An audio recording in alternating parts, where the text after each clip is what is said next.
ऐसन धुला ही दिया बाबूले दिया राजा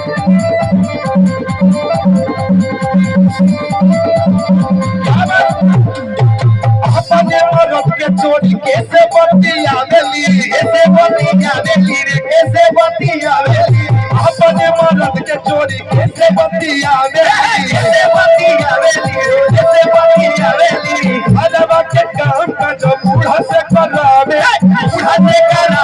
रे बूढ़ा से करावेली अरे इनके डर से बुढ़ाऊ अरे इनके डर से बुढ़ाऊ